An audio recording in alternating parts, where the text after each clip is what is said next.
Soir. Je suis en train de parler de ce que l'on observe et de ce que l'on nous dit. On nous dit la Lune, c'est une sphère. Ok, je prends une boule, n'importe quoi. On dit le Soleil, 90 degrés, c'est la Lune qui provoque son ombre.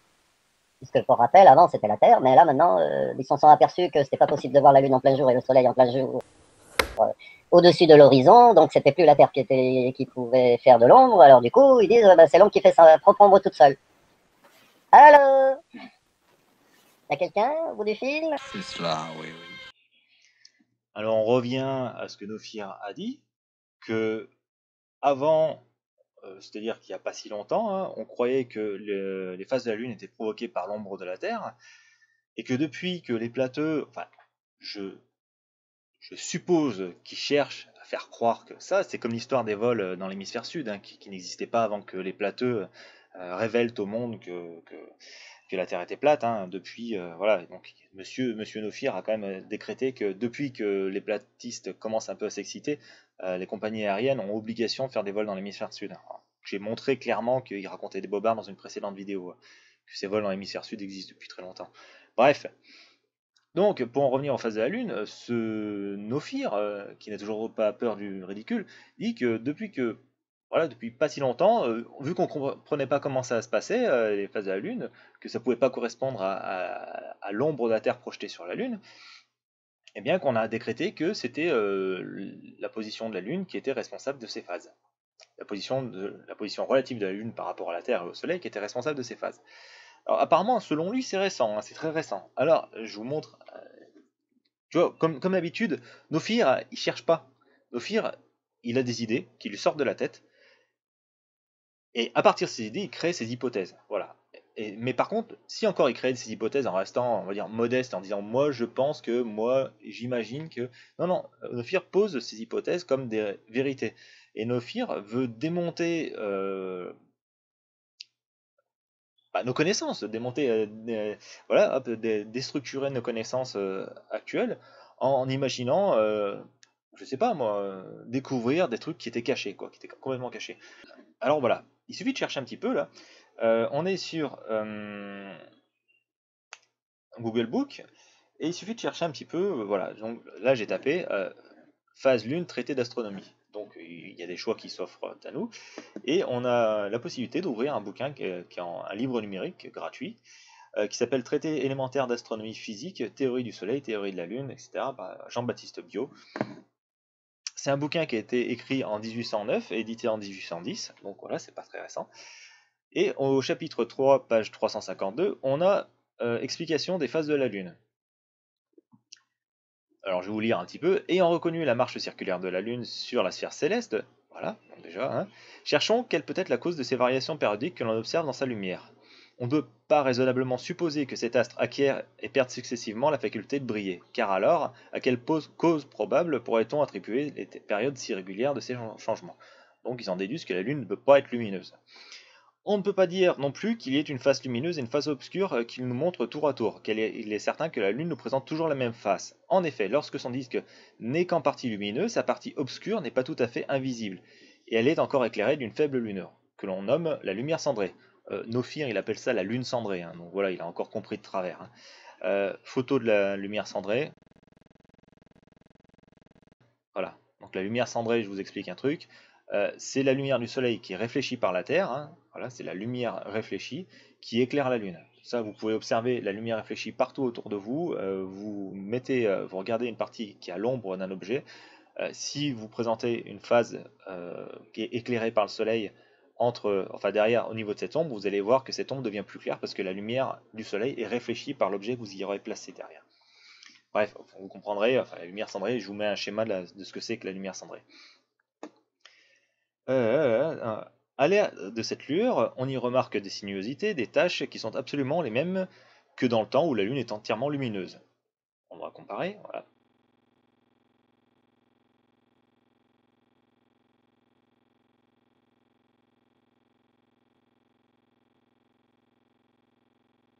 Ces phénomènes ne peuvent raisonnablement s'expliquer qu'en supposant que la Lune est un corps opaque, obscur par lui-même, et qui brille d'un éclat étranger. Alors, les variations de ces phases seront l'effet très simple de ces différentes positions. On y arrive. Mais si la Lune est un corps opaque, quel est le flambeau qui l'éclaire? Pour le découvrir, observons de suite ces phases. Nous les voyons liées de la manière la plus frappante à ses positions successives par rapport au Soleil. Oh, bah merde! À l'époque déjà, ils disaient que c'était le Soleil qui éclairait la Lune. Lorsque la Lune est entièrement lumineuse et qu'elle passe à minuit au méridien, le méridien, c'est, on va dire, c'est quand la Lune, le Soleil ou une étoile est à la verticale d'un lieu. Enfin, pas à la verticale, on va dire, c'est si on divise le, voilà, je vais vous le faire. Au moment où il se lève ou au moment où il va se coucher, il va s'écouler un temps. Voilà, admettons que la Lune va mettre 12 heures à traverser le ciel. Quand elle sera au méridien, c'est 6 heures après son lever et 6 heures avant son coucher. C'est pile au milieu du temps qu'il aura fallu pour parcourir le ciel, pour se lever et se coucher. Donc c'est ça le méridien. Je sais pas si c'est super clair, hein. Je suis pas non plus hyper pédago par rapport à ça. Bref, vous comprendrez si jamais. Voilà. Donc vous vous dites que quand un astre est au méridien, c'est qu'il a parcouru la moitié de sa trajectoire dans le ciel. Donc il a parcouru 6 heures après s'être levé et 6 heures et il est à 6 heures de se coucher. Voilà. Lorsque la Lune est entièrement lumineuse et qu'elle passe à minuit au méridien, expliquer, le Soleil est sous l'horizon. La phase qu'elle nous présente est donc éclairée par cet astre et doit nous réfléchir sa lumière, pourvu toutefois qu'elle soit assez éloignée de nous pour n'être pas enveloppée dans l'ombre de la Terre. Les éclipses de lune, à l'époque ils savaient déjà, en 1810. Hein. Au contraire, lorsque la Lune et le Soleil paraissent sur l'horizon en même temps, la face éclairée de la Lune étant toujours tournée vers cet astre, donc la face la face de la Lune qui est éclairée par le Soleil est tournée vers le Soleil, nous ne la voyons point ou nous ne l'apercevons qu'en partie. Et celle qui est tournée vers nous est dans l'ombre, généralement lorsqu'une partie du disque de la Lune nous paraît éclairée. Cette partie est toujours opposée au Soleil et placée de manière à pouvoir nous réfléchir sa lumière. Il est prouvé d'ailleurs que la Lune est un corps opaque. Donc c'est très simple, hein. Pour voir que la Lune est un corps opaque, vous attendez qu'il y ait pas une conjonction, que la Lune occulte une étoile ou une planète. Alors ça, vous pouvez farfouiller, hein, sur les éphémérides ou sur les calendriers. Il y a des moments où la Lune va passer devant une planète, va passer devant une étoile et tout ça. Et vous pouvez très bien voir l'étoile disparaître derrière le disque de la Lune. Et même si c'est seulement un croissant, hein, vous allez voir que la Lune, le reste de la Lune est clairement ici. De toute façon, vous ne verrez jamais d'étoile derrière la Lune. C'est un truc. Les vidéos qu'on vous montre et tout, la plupart du temps, c'est soit des pixels chauds, soit d'autres artefacts. Mais c'est impossible. Vous avez qu'à faire l'expérience vous-même. Vous achetez une paire de jumelles et jamais vous ne verrez d'étoiles derrière la Lune. C'est à travers la Lune, pardon. Il faut donc conclure de ces rapports qu'en effet la lumière que ce corps nous renvoie est celle qui lui vient du Soleil. Voilà nos fiers. En 1810, les mecs avaient déjà déterminé que les phases de la Lune étaient causées par sa position relative vis-à-vis de la Terre et du Soleil. Et ça, c'est en 1810, c'est un bouquin qui a été écrit, c'est un traité d'astronomie, mais c'est juste un récapitulatif. Parce que ça a été compris depuis l'Antiquité, nos fiers. Hein? Voilà. Et vérifiez. Si vous ne croyez pas, il n'y a pas de souci. Mais avant de me traiter de tous les noms, vérifiez par vous-même. Par vous-même, n'allez pas chercher des cartoons sur Internet ou je ne sais où. Hein. Vérifiez-le par vous-même. C'est très facile.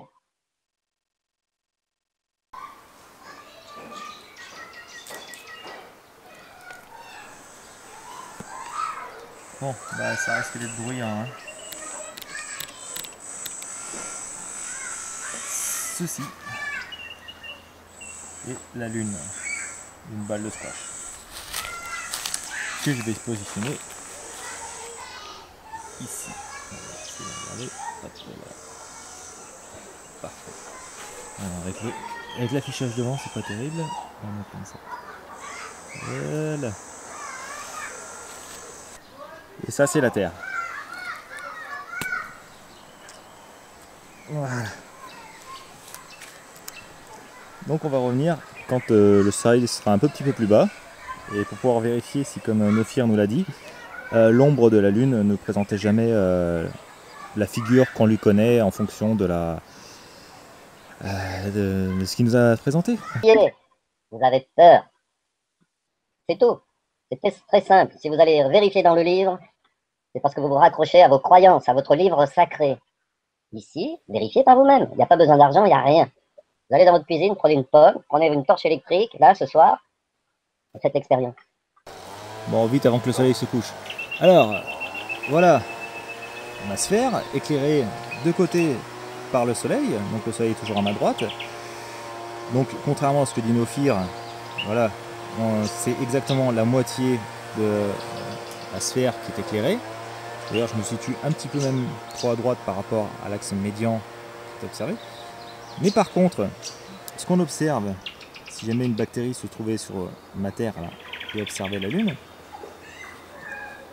depuis la surface de la Terre,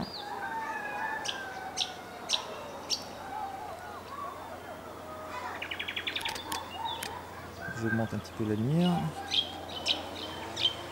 Putain, il y a du bordel autour de moi.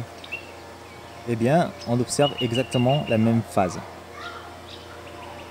Donc, la phase de la Lune est bien résultante, les phases de la Lune sont bien une résultante de la position de la Lune par rapport à la Terre et au Soleil.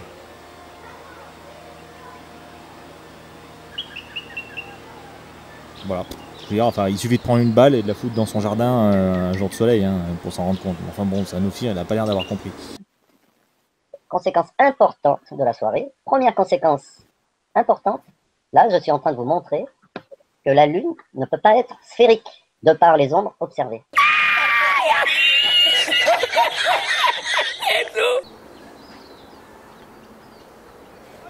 Les phases de la Lune.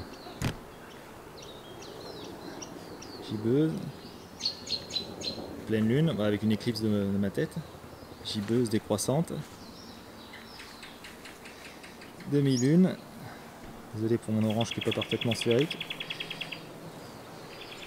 dernier quartier, nouvelle lune, premier quartier, demi-lune, gibbeuse et pleine lune. Alors évidemment, ma tête elle fait de l'ombre. Voilà.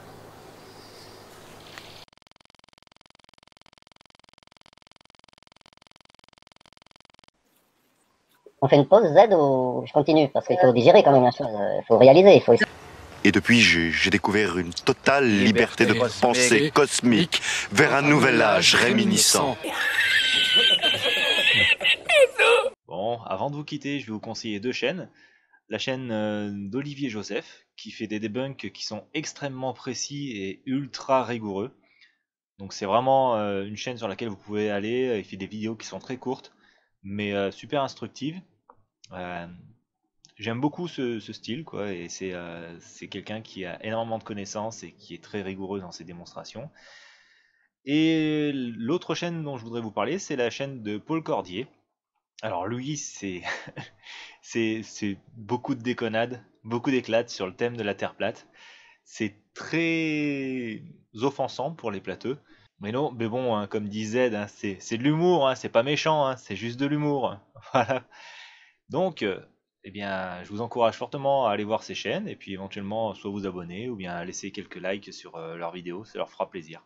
En attendant la prochaine vidéo, je vous souhaite une bonne journée, un bon dimanche ou bien une bonne fin de samedi. Et n'oubliez pas, il vaut mieux être savant qu'être croyant. À la prochaine!